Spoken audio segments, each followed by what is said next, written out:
Sleep is a workout, is an active activity. You're just unconscious, but your body is doing a lot of stuff. Matteo Franceschetti, the co-founder and CEO of 8 Sleep, which is a revolutionary sleep fitness technology company. 8 Sleep is used by hundreds of thousands of people all over the world and endorsed by people like Mark Zuckerberg, Elon Musk, and Andrew Huberman. We can't pretend to have a normal life and change the world. So you need to pick one or the other. What was the hardest moment in building 8 Sleep for you?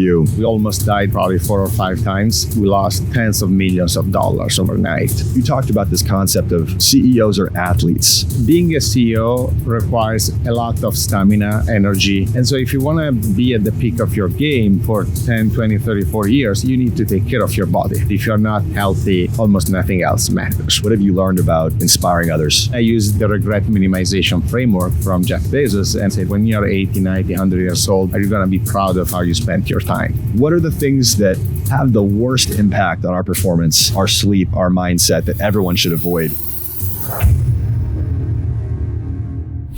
What is up, guys? Welcome back to the World Class Podcast. Today, I sit down with Matteo Franceschetti, the co-founder and CEO of 8 Sleep, which is a revolutionary sleep fitness technology company. 8 Sleep is used by hundreds of thousands of people all over the world and endorsed by people like Mark Zuckerberg, Elon Musk, and Andrew Huberman. And in this conversation, we dive deep into Matteo's journey building 8 Sleep. We talk about his philosophies and tactics on sleep, health, fitness, stress management, and everything that goes into becoming the ultimate high performance human. So without further ado, let's dive in. All right, Matteo, welcome to the show. Thank you for having me. Super excited. I've been excited because I've been an 8 Sleep customer for about 4 years now. Oh, wow. And I didn't know. I was skeptical at first. I'm like, all right, well, what is this thing that's going to change my sleep? I tried it out. I checked my score. I was getting 30 to 60 minutes more per night of deep sleep. Yep. Feeling way more recovered, and I was mind blown. So I'm excited to dive in to how you built this and more about your philosophies and tactics on high performance and health. But just for some context, can you describe to our audience what exactly is 8 Sleep and why did you decide to build it? Yeah, it's a mattress cover that you can install on top of any mattress and it will improve your sleep. How? We control your body temperature, so each side of the bed can have a different temperature. Inside the covers, there are sensors, so we can track everything about your sleep, your heart rate, your HRV, your respiration, and based on these biometrics, we adjust temperature in real time to maximize your sleep. And why did you decide to build 8 Sleep? Of all the businesses and ideas you could have pursued in the health space, why sleep? Kind of a contrarian approach, meaning I have always been an athlete and I have always been into recovery, right? When I was a teenager, I was a tennis player. Still today, I practice a lot of sports. And I started wondering why Elon Musk is taking me to Mars and I still spend a third of my life on a piece of dumb foam. The other thing that I didn't understand is I'm obsessed with optimization, my time management. And I say, why do I spend 8 hours on this piece of dumb foam and I'm getting very little out of that? Yeah, I'm sleeping, but how many other things could happen during that time? And that is when I also developed this vision for full body scanning and saying, okay, if I'm there for 8 hours, scan my body every single night to understand if there is anything wrong in my body. And that is how I created this. I drafted this memo in 2017, which then I sent to Keith. And that drove Keith leading our Series A with Khosla Venture. Oh, Keith, your boy, led your Series A. Yeah. Oh, no way. Yeah. With when he was still at KV, then he went to Founders Fund. Now he's back to KV. And the whole vision is that your bed will become the most advanced preventative health platform in the world. You go to bed and the mattress or the bed will on one side improve your sleep, on the other side save your life because we will scan your body every single night to detect early signs of diseases.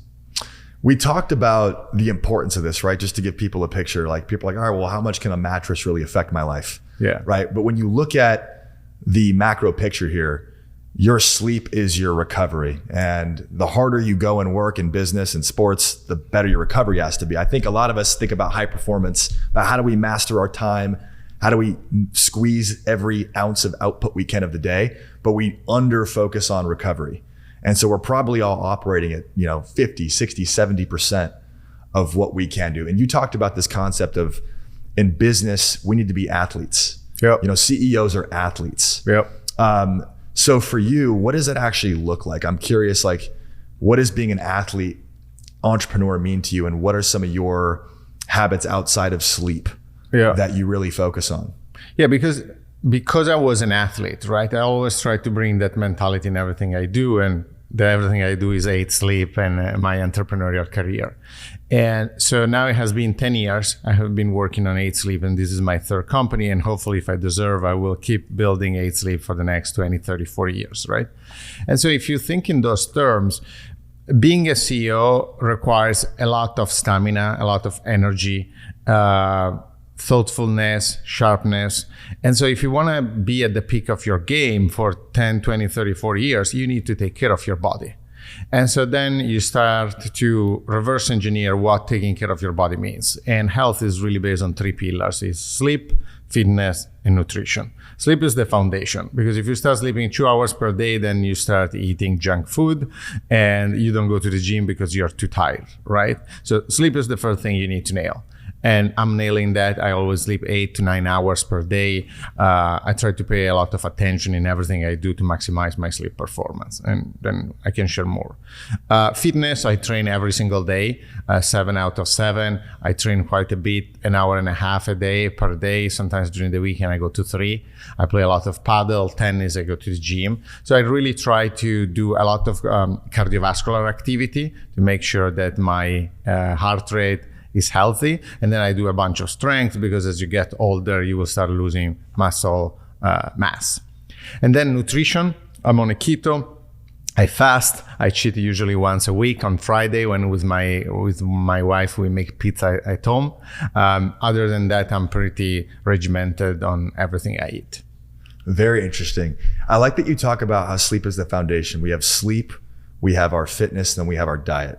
Because I think about what is the upstream factor that then trickles downstream to everything else. And when you mention it, I think we have this hustle culture, right? Which I don't think there's anything inherently wrong with working really hard towards a vision. But I think the one thing that is failed to mention often is like, all right, how are you taking care of yourself? Because I was that guy working 100-hour weeks, sleeping 4 to 5 hours a night for years. Yeah. And it resulted in brutal burnout. And then I really started taking this seriously. But for you, you think everything is downstream from sleep. So if you get good sleep, you will eat better quality food. You'll be more likely to work out and have higher quality workouts. Better mood. So right. I think maybe even a fourth pillar I might add is like stress management. Right, absolutely. Like your emotional regulation. Because I feel like stress can decay our bodies more than anything. Cortisol levels are managed through sleep, right? And so the way I think is sleep deprivation is the new smoking. If you go back 20 years ago, a lot of entrepreneurs, they were being the macho, saying I sleep only 4 hours per night because I'm working all the time. Yeah. And I work a lot. I work really, really hard, but I sleep 8 hours per day. And the reason is then in the 16 hours that I have left, I can be at peak performance. And so if I start gaining 10% performance on each of those 16 hours, that is way more effective than the 4 hours I could have gained by sleeping less, but then being deprived and having a minus 20% over the 16 hours, right? And then I'm in a better mood. At the end of the day, there is a famous clip of Jeff Bezos that the job of the CEO is to take 3-4 key decisions per day. Sometimes it's even 4 decisions in a year, Peter. That is what Peter Thiel says. But let's say it's 3-4 a day. That is your job. And so having that mental sharpness, being crisp, and really also having this, I would say, ability to zoom out when there is a problem, calm down, and really assess the situation is the most important thing a CEO should be doing. And the way you gain that extra, I would say, inch in your mental performance is honestly through sleep. This is really important. I feel like this is going to trigger a lot of CEOs. Because I think, again, like people are like, look, if you can get high performance on less sleep and you can grind 100-hour weeks, it's very idealized. But I'm curious for you, as you're building this company, we all know any founder, any executive, anyone who's going after big goals can really resonate. Like there are some hard times, very hard times. And I think having your disciplines, having your routines set up for that is really critical. Can you speak to like, well, I'm just curious, what was like the hardest moment in building 8 Sleep for you, like an oh shit moment where the whole world was caving on you? Like, what was a moment like that, and how did you persevere and maintain your center through that? Yeah, we had many. We almost died many times in the early days, probably 4 or 5 times. We were a few weeks from being out of business. I still remember one where at the time we were exploring some B2B deals. We were very close to sign one, and that would have triggered our next round. Then I received a call from this potential partner, and they say that they are out. And I tried to convince them. I tried to fly there and not to meet with the CEO, but at that point, they really decided they didn't want to commit. And so then I have to call to the investor that was potentially leading the round, and they say we are out. And it was fair because he always told me that the whole point of the round for them investing was based on us signing the deal. And so I was not surprised. But at that point, I think we have 3-4 weeks left of runway. And so I still remember me and one of my co-founders, Max. He smokes, I don't. And so we went downstairs and he was smoking, and we were talking about, okay, how are we going to make it? And so these kind of events happen multiple times in my life, even with previous companies. And there is when something just clicks in my body, and I go all in, as there is dopamine and adrenaline. And at that point I'm unstoppable. And so within 3-4 weeks, I figure out how to find another investor who led that round instead. You know what's funny though? I feel like that like invincible, no one's going to stop me mentality. Yeah. It doesn't just appear out of thin air in that moment. It's the things you built up to it, right? Yeah. It's the person you've created yourself as because of your habits, routines, because you're probably exposing yourself to stressors. You're finding ways to center yourself. Like, what does your personal regimen look like for you to stay in a state of confidence and power when everything around you is folding in? And I'll answer another big one was when there was the SVB crash. I think we lost tens of millions of dollars overnight. And so that was a Friday. And so we ended up working the whole weekend, and I pushed the team within 24 hours to create a new model that would tell us what was our runway with the money left. Right, we had some money left in another bank account, but 80% of our money was gone. And so if you were relying on a certain runway for 2-3 years, probably at that rate, we probably had like a few months of runway. And so first, a model that tells me with the money we have in the bank, what runway we have, and now create 3 different scenarios for me in what are the changes that we need to make to last a year, 2 years, and 3 years. And then with the different part of the company, we were working on what we should do to obviously get our money back. And for some reasons, in those moments, I remember my wife, who is also co-founder, right? She was impressed because in those moments, I become extremely calm. It's something probably I develop in sport. When there is a lot of pressure around me, my first instinct is to become calmer. I have this self-confidence, right or wrong, that in those situations, I believe I'm really good. I don't know if it's true, but as long as you believe it, that is all that matters. And so I calm down and I become very chirurgic in the few things that you need to do. And those are the few things that matter. And so I really think it goes back to sport. Even in tennis, usually I'm really good in tie breaks. If you look probably in my score, I win, 80% of those. And the reason I just love those moments when I see other people panicking around me. I love to see people in that state of stress, because then I believe I can help them and calm them down. Very interesting. So this is going to apply to business, sports, really any endeavor of life. But in those moments for you, whether you're in a tennis match and there's a tie, or whether you're running out of funding and you have 3 weeks of runway left, what is going through your mind? Like, the shit hits the fan. Are you like, okay, let me take control of my breathing. Let me like write down what outcomes I'm after. Like, what is your process for staying in the pocket, as Tom Brady would say, right? And executing. There is like this thing that goes on my mind, like now is game on. right? Okay, now we start playing seriously. And at that point, I tried to become very tactical and strategic. And I remember since when I was going to college and we had exams, right? I went to college in Italy, and a lot of people were extremely nervous before the exam. Our exams were always oral, right? So I don't know, you have criminal law and you go, you meet the professor, and now there is this, they start making you a bunch of questions. And that is the first time I really start feeling this ability or this sense of confidence.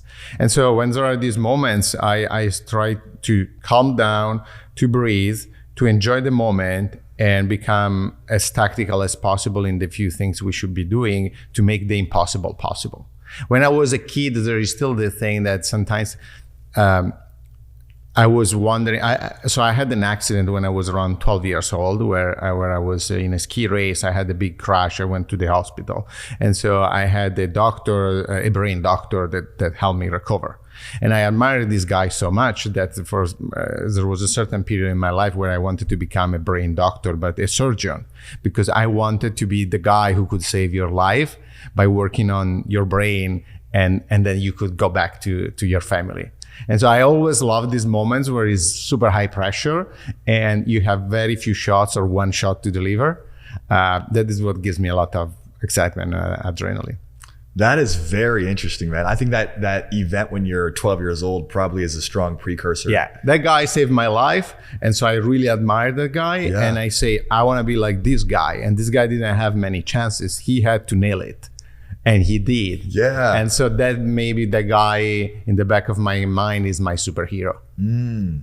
That's so interesting. We're going to dive much deeper into that concept, but I'm curious, just in the context of your entrepreneurial journey, I think it's interesting because where you're at now, you have hundreds of thousands of customers. You've gone through many existential threats and survived, and you're flourishing right now.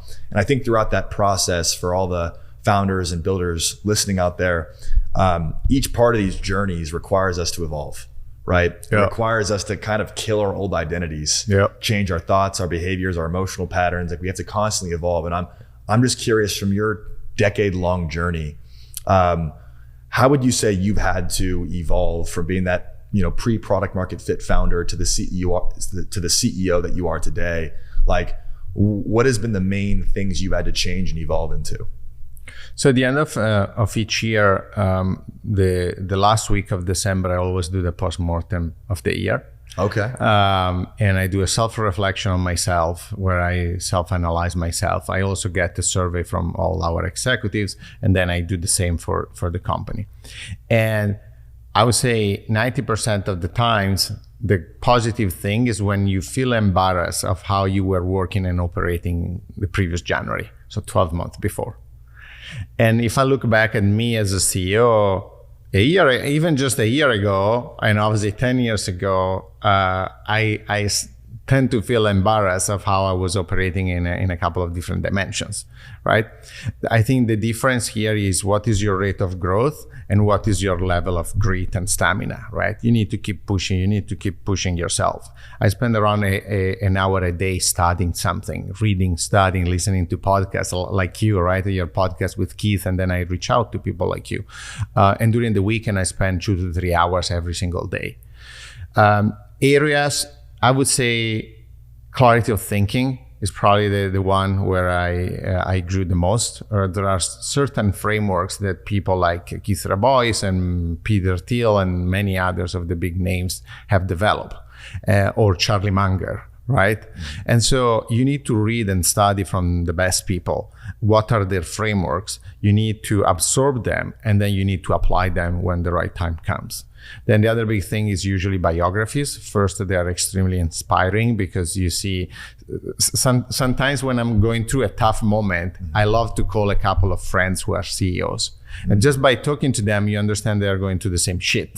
And that just helps you to control your cortisol level and your stress level, because, okay, it's not just me. It's not just me going through all these difficulties. Everyone goes through that in their life if you want to be successful. But so clarity of thinking is one, ability to identify great talent. At the beginning, I don't think I was that great. I think I evolved quite a bit. Ability to inspire. What have you found the secret to that is? If you want to really inspire your company to run through walls for your mission, like what have you learned about inspiring others? It's all about setting these big goals, right? Okay, why are you doing what you're doing? And so what I see, so a few months ago, I received a message from one of our customers, and he writes me saying, look, my metrics were upside down.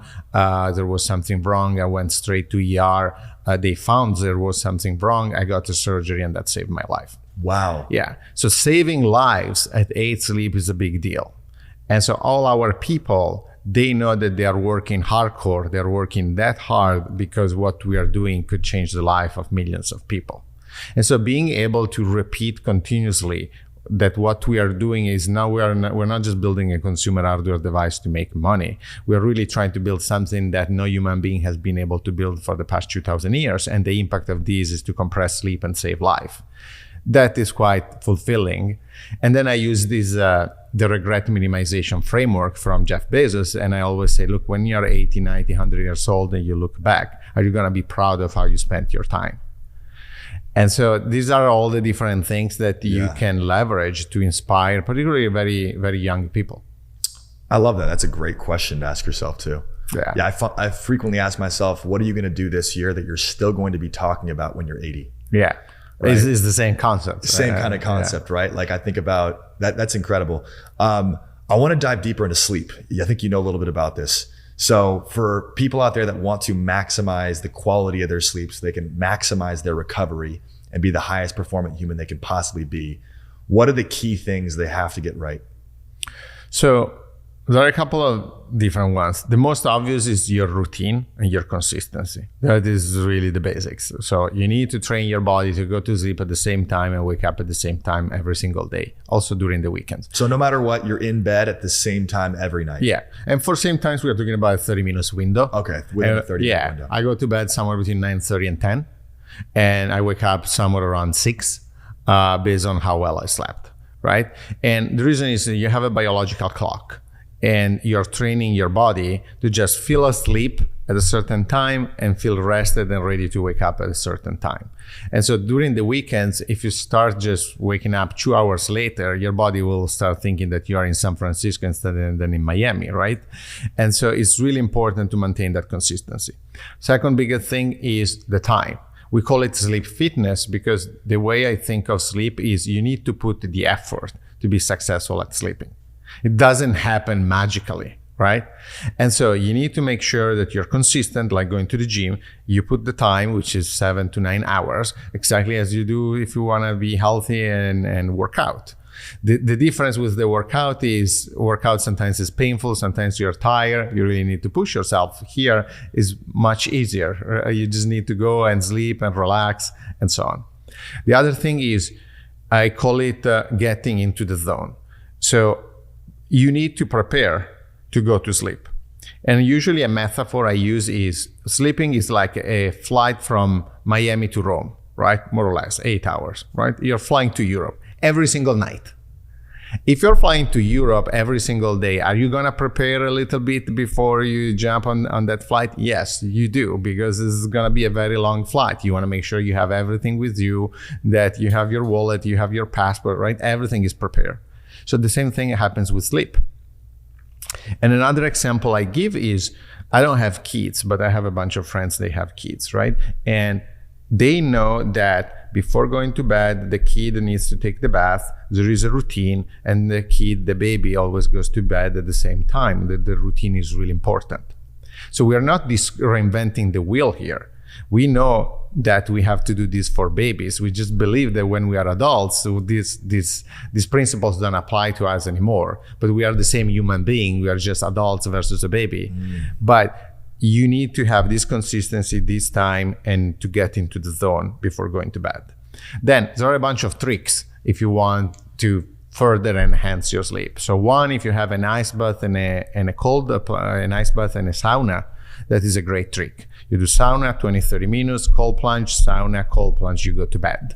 And you end with a cold plunge? Yeah. And that's because you want to lower your body temperature? before you go to bed? Correct. So you want to create this thermal shock that will really help you to relax.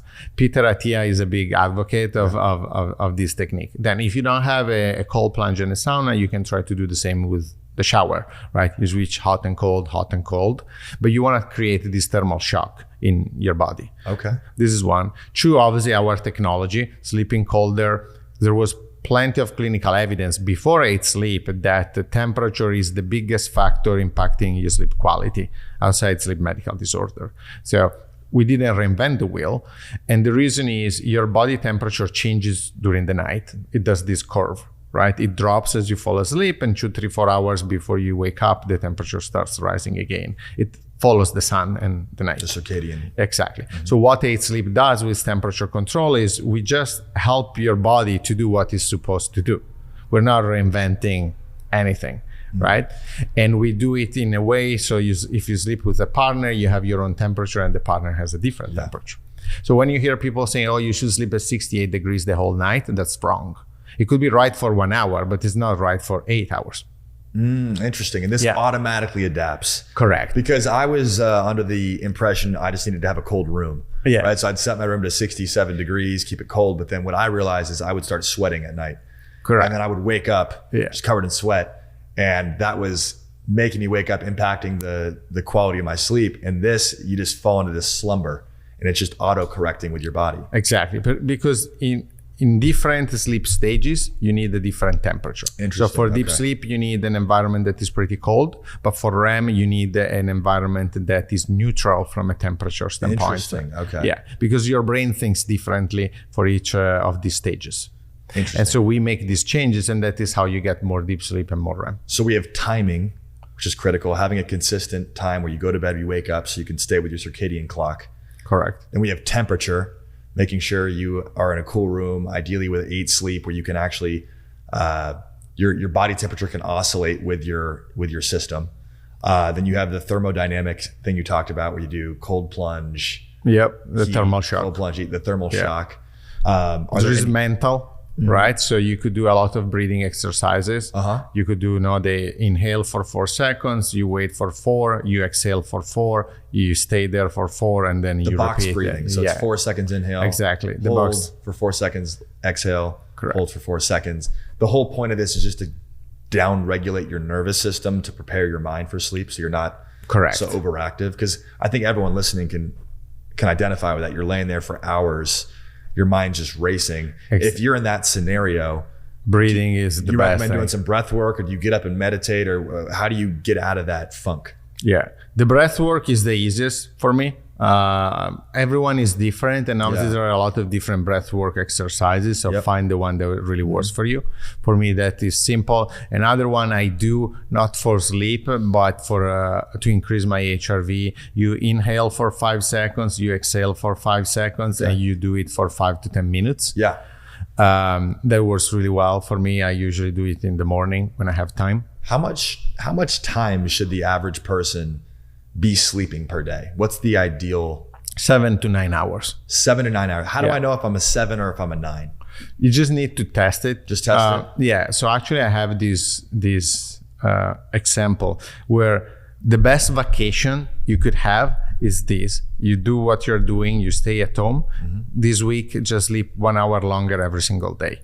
At the end of the week, you will have slept 7 hours more, which is like saying that you slept 1 more night. Wow. It's 1 that hour simple. a day is like an extra day of sleep. In a week. Wow. That is your vacation. You don't need to go on vacation. If the reason of the vacation is because you are tired, not because you want to go to an experience in a different place. If you're just simply tired, the only thing you need to do is to sleep 1 hour longer for a week, and you will gain 1 night of sleep.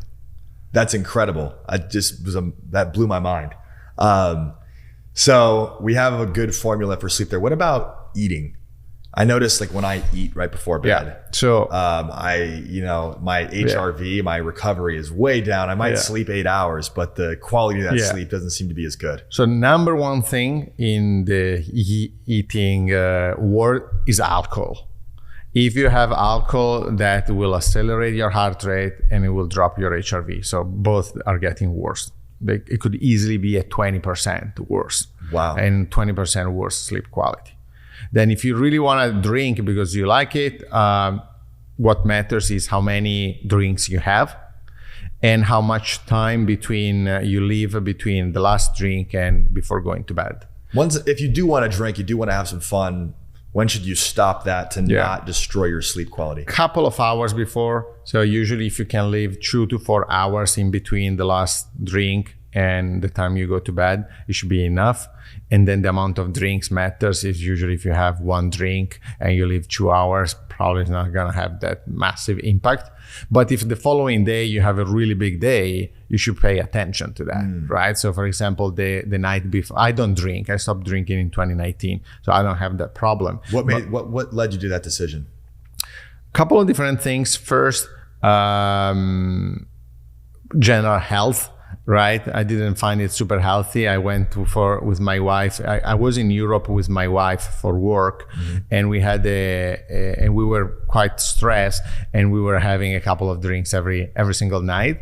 And we came back, and we say, you know what? I really don't want that. I just now want to clean up myself. We started cleaning up for a month. After a month, we were not craving alcohol anymore, and we completely stopped. And since then, I literally don't drink ever. Neither for the New Year's Eve. I don't touch alcohol anymore. You're just like, you want to optimize your health, your performance. That's more important to you. Correct. And then because of my sleep, I noticed this 20-30% delta in my sleep quality just with alcohol. So if there's one thing people listening can do to improve their sleep, number 1 is get rid of alcohol. That's going to be the biggest thing that screws you up. Number 2 is actually build a routine. Go to bed at the same time within 30 minutes, wake up at the same time, get your body working on its natural clock. Yeah. Right. Then it's controlling the temperature of your room and your sleep. Room and sleep. And then there is all these practices before going to bed. The light could switch to orange, so you start developing more melatonin. You can wear blue blockers as well. Yeah. Or if you have Philips Hue or some sort of smart lights, they can turn to orange. You don't want to be exposed to blue light. You can do the thermal shock. Yep. You need to get into the zone. You can do some breath work. What is the consequence of not getting enough sleep? If I get, let's call it 6 hours of sleep for the next 10 years, 20 years, instead of 7.5 or 8 hours, what happens? Yeah. I think there are 2 types of consequences. The first one is how you feel and how you perform during the day, right? You're going to be less sharp, less fast mentally. Your reaction time, like I think if you were an F1 driver, your reaction times will change. Your mood will change. Probably you will crave more junk food. Maybe you're tired and it will be harder to go to the gym, convince yourself to do that, right? So there is almost an emotional state that then applies to everything you do, from fitness to nutrition to your social life. Then behind the scene, sleep deprivation will have an impact on your blood pressure, on your cardiovascular system, on the risk of developing diabetes, Alzheimer, and many other diseases, cortisol levels. So everything in your body, every function and every biometric is impacted by the quality and quantity of your sleep. There is no doubt in the medical world that sleep is impacting all these factors. It's interesting because we talked about earlier, we're both big fans of Kobe. The Mamba mentality, just this voracious appetite to be the best in the world, to dominate your path, to put a dent in the universe. And that mentality tends to lack an off switch, right? And when you're thinking about either balancing or finding harmony in that world of let me be the best in the world and work my face off to accomplish this, and let me be the best, healthiest version of myself, where do you find that line, and how do you create a company culture that embraces suffering and intensity and really hard work, but also keeps in mind the human being and their health? Yeah, I think they are the same thing, and we have a value at A-Sleep, and it's called we are everyday athletes. We're everyday athletes. Yeah. And so if you want to be at the top of your game at A-Sleep, you need to be at the top of your game mentally and with your body. And so in the same way that I don't think anyone thinks that going to the gym or working out is a waste of time, sleep is a workout, is an active activity. You're just unconscious, but your body is doing a lot of stuff, is repairing the body and is readjusting all the information that you collected the previous day, coming up with ideas or putting all this information in your mental library. So then you can use this information with your frameworks over time. And so the way you should think is, okay, there is 24 hours in a day, but you need to put 8 hours, allocate 8 hours for your sleep, because it's an active recovery where your body is substantially cleaning up to be able to perform the following day. Mm-hmm. You need to work out, because that is another activity that will make you stronger and will create a bunch of hormonal changes that make you feel better. And you need to eat, right? In the same way, you don't think that eating is a waste of time. I need to eat. If I don't eat, there is no performance, there is no me tomorrow. Yes. These three things should be considered in the same way. And you just think, okay, is 1 hour eating between all the different meals, is an hour training, and then there is 8 hours sleeping. So 10 hours of my day are allocated to these three activities that are foundational to my performance. And so then you are left with 14 hours, which is when you can work or spend time with your family. What percent of companies do you think actually prioritize teaching their employees this, right? Like actual human performance, sleep, nutrition, exercise. What percent of companies do you think actually focus on developing world-class humans versus just equipping them with business intelligence? You know what I mean? It feels like this could be a huge competitive edge that companies aren't capitalizing on. Yeah, I think very few, meaning there are a bunch that they talk about well-being, but I think the way, at least I think of this, is very different, right? I literally think, okay, how can you be the Lewis Hamilton of the world? How can you be Novak Djokovic of the world? How can you be at the peak of your game and compete with the best people there? And so I do all these things, not just for a general sense of well-being, but because I want to be a peak performance. If I don't do them, or I compress any of these ones, my performance will suffer. And again, I don't pretend to be right or wrong. Everyone can have a different approach to life. Yeah. But for me, that is how I think. And I always think of myself like an athlete. Mm-hmm. And I think my investors and our shareholders should expect from me to be at the top of my game. I like that a lot. I think that's a great mental model identity to take on for everyone in the company. Especially because we're all sports teams at the end of the day, right? In our cultures. Yeah, sometimes people ask me, okay, what's the culture at 8 Sleep? And I always say it's like, being an NFL team playing the playoff. Yeah. Now you have that energy, but it's also we require that intensity, because we need to win now. We are a small company that is trying to build something that no human being has built for the past 2,000 years. Mm-hmm. We have limited money. Even if we have a lot of money in the grand scheme of things, we have very little money. Yeah. And the odds are against us. We have probably a 0.001 chance to succeed, but there is a 0.001. So it's on us to take it or fail. Yes. But we can pretend to have a normal life and change the world. These two things cannot coexist. They can't coexist. Right. So you need to pick one or the other. Yes. And in my case, I prefer to pick, let's have a shot at changing the world, whatever it takes. I forgot which philosopher said this, but someone said, I woke up and wanted to change the world. And so I decided I first must change myself. Yeah. Right. But it does all start with you. Like, you cannot expect to transfer to the world that which you do not possess. So if you master yourself and you master your diet, your fitness, your mind, your sleep, and you are the consummate successful human being, you can transfer that to other people and build a world where collectively we're all more like that. And there is a second order effect behind all this, which is the ability of being so diligent, right? All these three things require you to be diligent at going to sleep and how you handle your night and how you handle your morning, eating well, and going to the gym when you don't want to go to the gym, right? A lot of these things, sometimes they are heavy, but the diligence is teaching you some of the principles that then you can apply to the rest of your life and maybe transfer to your kids and to your friends. This is a revolutionary concept for me, because I consider myself an athlete. I train 6 days a week. I know you're 7 days a week. And I consider myself an athlete in business, always trying to find the edge, but I never consider myself a sleep athlete. And I think having that rigor, a lot of people are like, I don't want to be so regimented with my sleep. I don't want to count macros and calories. I don't want to do all these things. But it's interesting because a coach asked me, he goes, do you know the numbers of your business? I said, absolutely. Yeah. He says, okay, well, do you know the numbers of the calories you're consuming each day. Yeah. You know your numbers in your business, but you don't even know what you're putting into your body. Yeah. It's the most important vehicle that you have, and you're completely sleeping on it. He goes, do you think you're really at your peak performance when you don't know what you're consuming? You don't know how much you're sleeping. You don't know your own personal numbers.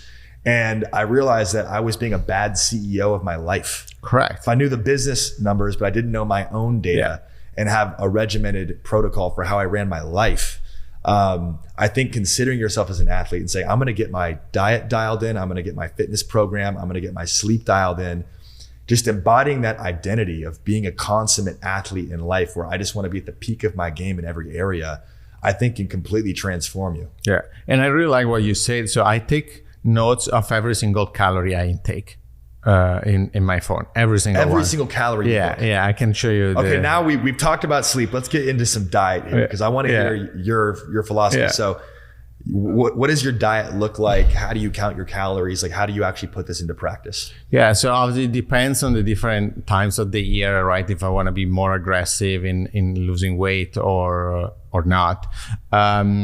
I count everything. And now the interesting thing is if you start doing this for a few months, you look at something, you will immediately know the amount of calories. And the most interesting thing you will realize is how many calories you intake during the day, even if you pay a lot of attention, and how easy it is to add or subtract 200, 300, 400 calories in your day without you even noticing, right? You can just go and have a latte, you didn't even notice, and that is 100 calories. And then you have a pastry, and that is 600 calories, boom, all right? And your average should be 2,000. Yeah. And so you just develop this sense. But I really like what you say, that is the same attitude and approach that you have as a CEO, where you want to know all your numbers. I know my numbers about my heart rate. I know the numbers about my HRV. Every Monday, I have my one-on-one with my EA, and we created a form where she asked me X questions. So now I have the data of 4 or 5 years of how I feel mentally, how was the previous week from a workout standpoint, from a diet standpoint, and a couple of different parameters. Mm-hmm. And so now I start seeing certain trends and also see correlation that maybe when I have a mental down, there is also a diet down, right? Because maybe sometimes mentally I'm down for whatever reason, and I cheat more. Instead of cheating once a week, I cheat 3 times a week. Right? You start seeing this clear correlation. Yes. And you need to be fine with yourself. Sometimes you need to allow yourself to be off for a little time, right? Give yourself a little break. You can't be perfect a little break. You can't be perfect all the time. Yeah. But then what you learn is that even if you break your routine for a certain period of time, you know you can come back. Yes. And that gives you confidence. Yes. And so the next time that you're down and you want to cheat 2-3 times a week, you say, you know what, I'm going to do it, because then I know I can go back to my routine whenever I want. So you keep building proxies and data points of your consistency and your discipline and your mental strength. Yes, I love that. For people that want just basic advice on how to improve their diet and their food intake to give them higher quality energy. Yeah. What are 3 things they should think of, and what are 3 things they should do, and what are 3 things they must avoid that are screwing everything up? So things you should do, what I really like in my case is fasting. I tried 1 meal a day, 2 meals a day. I range in between these 2. I think 2 meals a day is completely fine. And then you just leave this space of around 16 hours without eating. And that is the 80-20 of what is. And the benefit of that is autophagy, which is when you're fasting, your cells kind of eat each other and all the bad stuff gets taken away. Yeah. It clears you out. Now, people might hear that and be like, I can't go that long without eating. It takes a few weeks. Your body adjusts to it. Yeah. But I do feel like you get more energy. You have less glucose spikes because you're not eating so much. Exactly. So I really like that. I'm on a keto now. I have been on a keto for probably 5 years. And so I A/B tested a lot of different foods. And now I know foods that I still really like. Yeah. And so I still crave that food, even if it's keto compliant. Like, for example, one thing we eat often at home, even these days, we create this bowl where we have cauliflower rice, which is very low in carbs, but it fills you up, very low in calories. Zucchini, which is very low in calories. And then we found this ground turkey, that we really, really like. And so I still intake a lot of protein. Majority of what I eat is protein there. I just put a bit of olive oil, and that's my dinner. Because keto is a high fat diet, because instead of carbohydrates, your body is burning substantially fat for you fuel. train the body to gain energy from the fat instead than from the carbs. It's interesting that you went keto roughly the same time point you stopped drinking. Yeah. Because alcohol makes it nearly impossible to stay in ketosis. Yeah, you're right. It was a mental shift when I really wanted to raise my bar. And then in keto, you could eat a lot of obviously olive oil is really good. Avocado is really good. Nuts are really good. Another thing I eat a lot are berries. I love berries. So good, clean, whole foods. Yeah. Fasting. Yeah, fasting. If I have breakfast, I almost never have breakfast. I'm lucky I'm not hungry. But if I do, I just have egg whites. So high protein. High I don't know about protein. you, but for me, eating any carbohydrates in the morning is a non-negotiable. Yeah. I don't want to spike my glucose and then have Correct. the crash when you have that 2 p.m. crash. So if you're eating a lot of bread or rice or anything like that in the morning and you're not feeling optimal energy, if you remove that, there's a good chance you're going to feel much better. Yeah. Another framework I learned in a podcast, and I think it was Ravi Gupta from Sequoia, if I remember correctly. But he had this great framework, and then he said, okay, you have, let's say, 3 meals a day or 2, whatever you do, and you give a point to every good meal, and 0 if the meal is not good, right? And so let's say it's 3 meals per day, that is 21 meals a week. So your perfect score is 21. And usually you set a bar with yourself that your score could be not below 19 or not below 18. And so substantially you kind of measure how many times you can cheat during the week, but you have a very simplified proxy. Ooh, I like that. Right? I like gamifying things. You right? exactly. I You don't know gamify about- your week. And at the end of the week, you just say, okay, what was my score? It was 19, 20, 21, 16, whatever. So just for people listening that might want to apply this, there's 3 meals a day. For every quality meal that you adhere to, that you say you're going to eat. And if get you 1 skip point. it, it's probably still a 1, right? Like Okay. in my morning, even if I don't eat, I still give myself 1. Okay. Even if you don't eat, you get a 1 there. So you get 3 points per day maximum. And every cheat meal subtracts a point essentially because you have 0 points. Exactly. And you want to maximize at the end of the week your point system. That is a brilliant, very Right? simple framework. Because it gives you a sense of, okay, how bad was this week? And so I started reporting that. I started taking notes, and I try to have a 19, 20. Yeah. You know what's so interesting? This is going to sound kind of crazy, but I had this coach, and he was a mindset, fitness, and health coach. And he got me to see everything through a spiritual lens. Okay. And so he had me share my dreams with him. He said, Chris, share me your biggest dreams. What do you want to accomplish in the world? And so he's like, wow, that's a pretty big vision. And he said, okay, now we're going to have a perfect diet. We're going to put you on a perfect macro system, this much carbs, fats, proteins. We're going to follow this for 3 months perfectly. I went out to dinner with a friend, and he ordered some French fries. And I had one of the French fries. And I called my coach and I said, all right, I had a French fry. And he goes, okay, so let me get this. This Chris, who wants to go change the world, who is supposed to walk into rooms and influence rooms and command his presence in rooms, is influenced by a French fry. Like, he can't even commit his word to that small act, and he thinks he's going to change the world. Yeah. So it became this, people are like, that's kind of ridiculous. It's just a French fry. But when you look at it, how many times in life do you give yourself a scapegoat? You give yourself an excuse. Yeah. But when you can declare what you're going to do with precision, and you can execute on that and hold your word and keep integrity there, with something like your diet, which I think is the hardest thing to control because there's temptations everywhere. Yeah. Our brains are so addicted to sugars, and we're out at dinners, and there's so many ways we could make excuses. But when you can say, I'm going to eat this and follow this system for this period of time, that, even if it's 30 days, that will transform the way you see yourself, because you overcome your human vices and your impulses and your addictions, and you become fully in control of your body. Yeah. And then you can direct your destiny. And I think that small exercise with food fundamentally changed my life. Yeah. 2 things connected to that. First, there is a principle of Kobe that I follow: don't negotiate with yourself. Once I have set a rule, that's the rule. Don't negotiate Period. with yourself. Yeah. If I decide I do that, if no, I think he talks about that because it was the summer after I think they lost the championship, and he said, okay, these are all the exercises I will do every single day during the summer. And then he did it every single day during that summer or something like that, right? So once you set the rule, that's the rule. There is nothing to discuss. If I don't need the certs, I don't need the certs, period. So I don't even have to think about that. But I have a rule that might sound dumb, but it works, which is the 3 bites rule. And so sometimes if you want to allow yourself, if there is something that you really crave, I allow myself sometimes to up to 3 bites of that thing. And the reason is I A/B tested that with myself. And I think 3 bites is enough for you to mentally enjoy and feel the pleasure of that thing that you wanted to taste without going crazy. Because if you just give a bite, it was just a bite, I didn't really feel it. And then you can go to 2 or 3, but no more than 3. See, these are small, simple. But at least rules. I can limit myself, because otherwise what you risk to do is I already cheated because I already had one fried.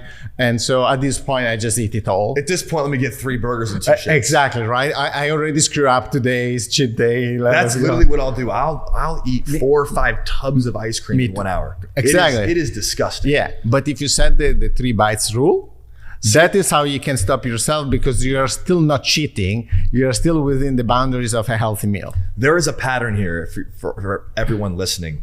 If you want to master yourself, you need to have rules. You need to have a code that you follow, right? And obviously you have your non-negotiables, but we're all human.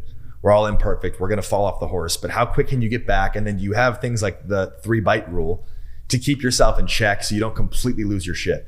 Yeah. I love that. That's very basic. That's a very simple, powerful framework. So we got the 21 point system to manage your food and your meals for the week. We've got 3-bite rule, just so you don't go overboard and completely lose yourself. Otherwise it happens all the time. Yeah, because like, again, for me, knowing that I love desserts, I'm sure a lot of people love desserts out there. That's my weak spot. I have willpower until 7 p.m. I'm perfectly disciplined. I'll have, 1,800, 2,000 calories. And then before, at 7 p.m., I'll have 3,000 calories of ice cream. And I'm like, okay, what the hell just happened? You lose presence, your addictions, your vices come in. I think that's really powerful. What are the things from a diet perspective, just a couple things that have the worst impact on our performance, our sleep, our mindset, that everyone should avoid as much as possible? It goes back to alcohol.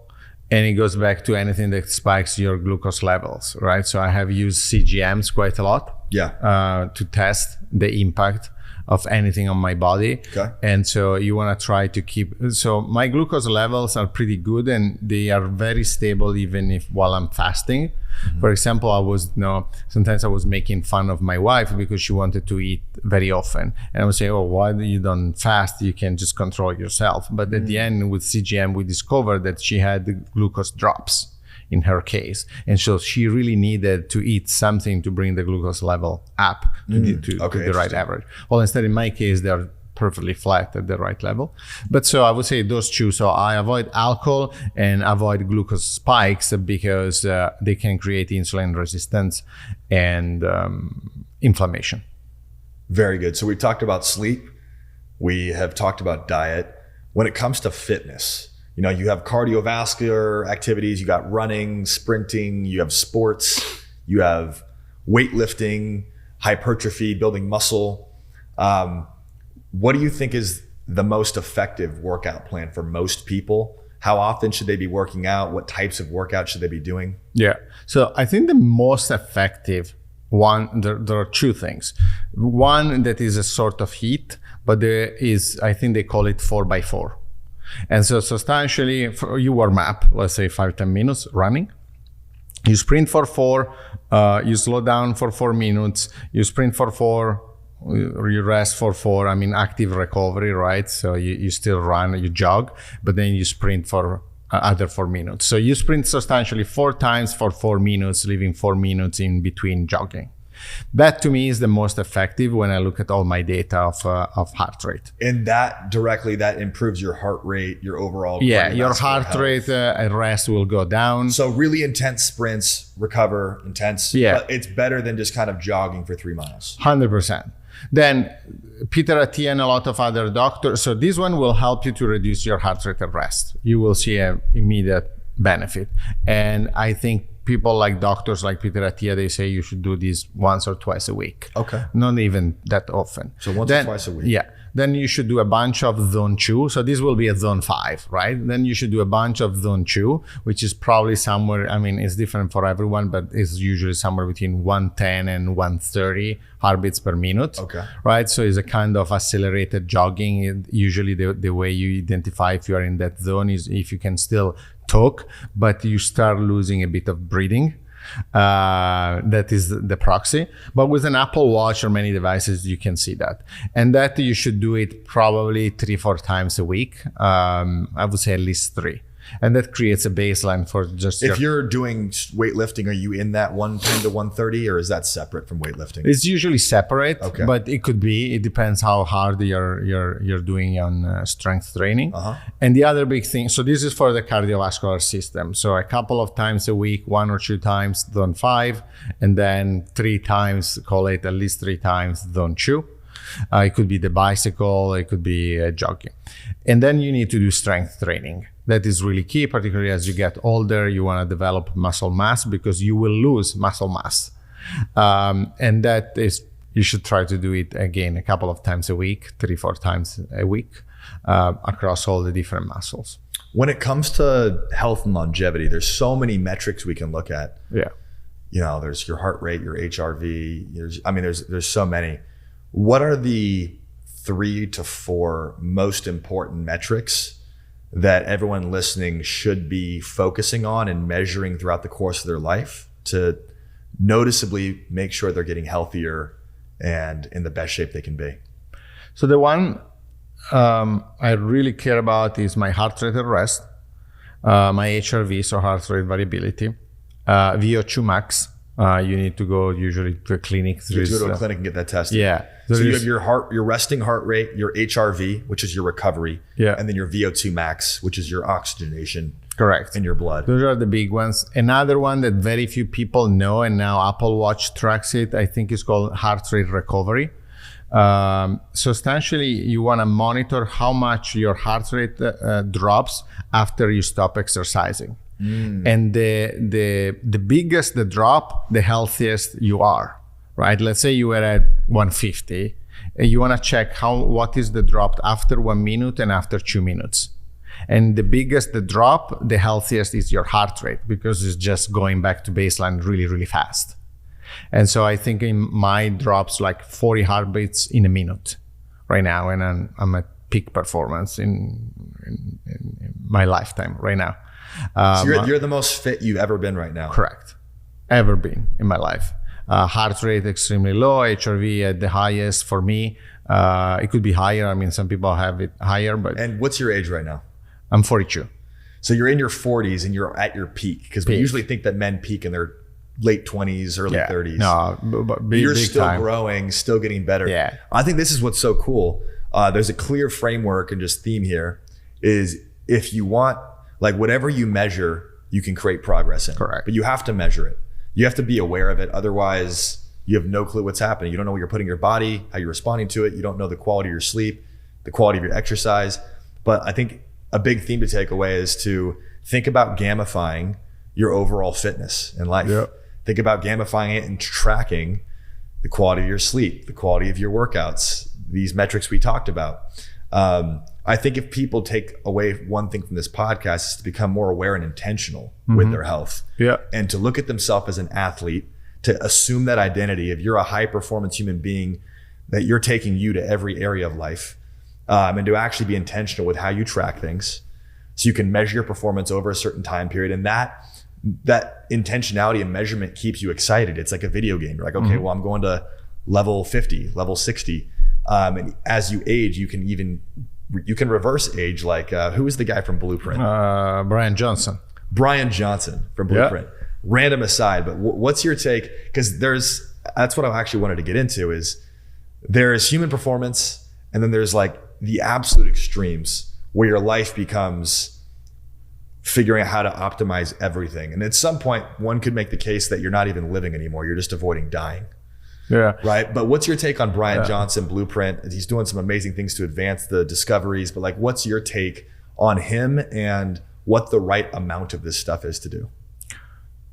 What he's doing, I mean, to me is mind blowing, right? So I'm sure you admire him in some way for his because I mean, he's applying a specific, almost scientific framework to everything, and he's discovering things that no one discovered or no one tried, right? So I always really love and admire people that push the boundaries, and if he's doing it and he likes it and he enjoys it and he is on a mission and he's obsessed about that, is a form of entrepreneurship, right?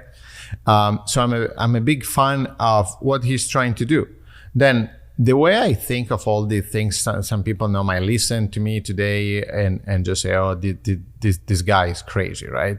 And he's obsessed with this stuff. He's not living his life. I come from Europe, where if you start talking about these things, they just say, man, why you don't chill out, have a glass of wine, relax, have your pasta, and go to sleep at midnight after having a good night with your friends, right?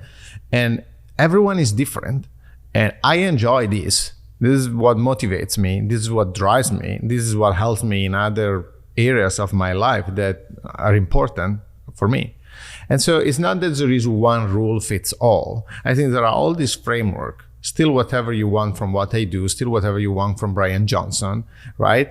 And adapt it to yourself. It's like almost the diet. You don't have to be perfect and always eat the greens every single day. Find just what is good for you. At the end of the day, what I realized for most of the things, everything that is physical and connected to the body, is way more important to find a framework that you can follow with consistency.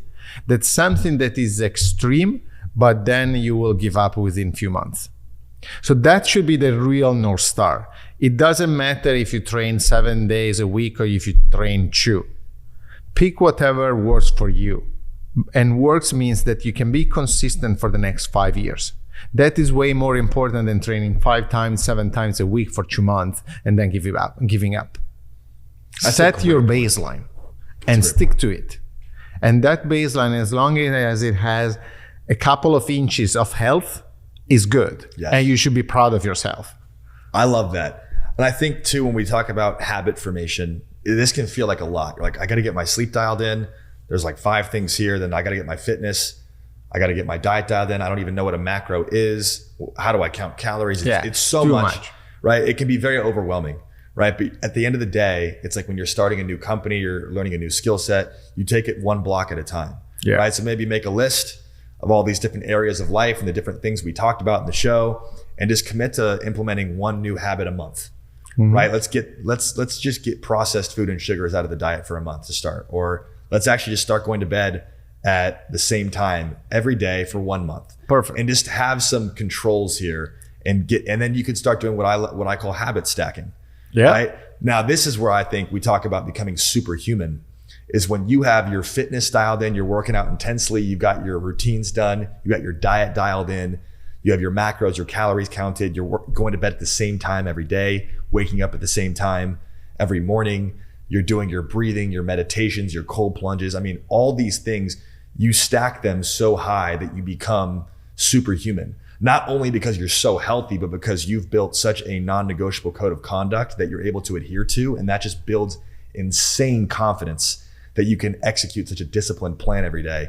But it takes time to build there. Yeah. Right. And so I think it's if you gamify it, you track it, you make it fun and enjoyable, I think people can really get excited about it and stick with it. But to your point, I think it has to be fun. Yeah. You got to make it, you got to make it a game for yourself. You're tracking, get some friends involved maybe, and have some competitions. But I think starting small is important to know. I agree. And it will take time, right? It took me 10 years. 10 years. Yeah. But look at you now, you're in your 40s at the peak of your life, and this is what's possible. Exactly. But it didn't happen overnight, right? So that is, okay, really think long term and try to do things that you can keep doing for the rest of your life. It doesn't matter if it's training 2 times a week or if it's 5 times a week. 2 is enough if you keep doing it for the rest of your life. I love that. A few last questions before we wrap up here. When it comes to success, right? I think success gets pigeonholed into business and finances too often, but I think about living just a world-class existence, a world-class life, a meaningful, fulfilling, successful life. What does living a world-class life mean to you? So there is a general North Star that is the regret minimization framework, right? So I try always, everything I do, I try to look back. Okay, I'm 100 years old. I look back, would I still do what I'm doing?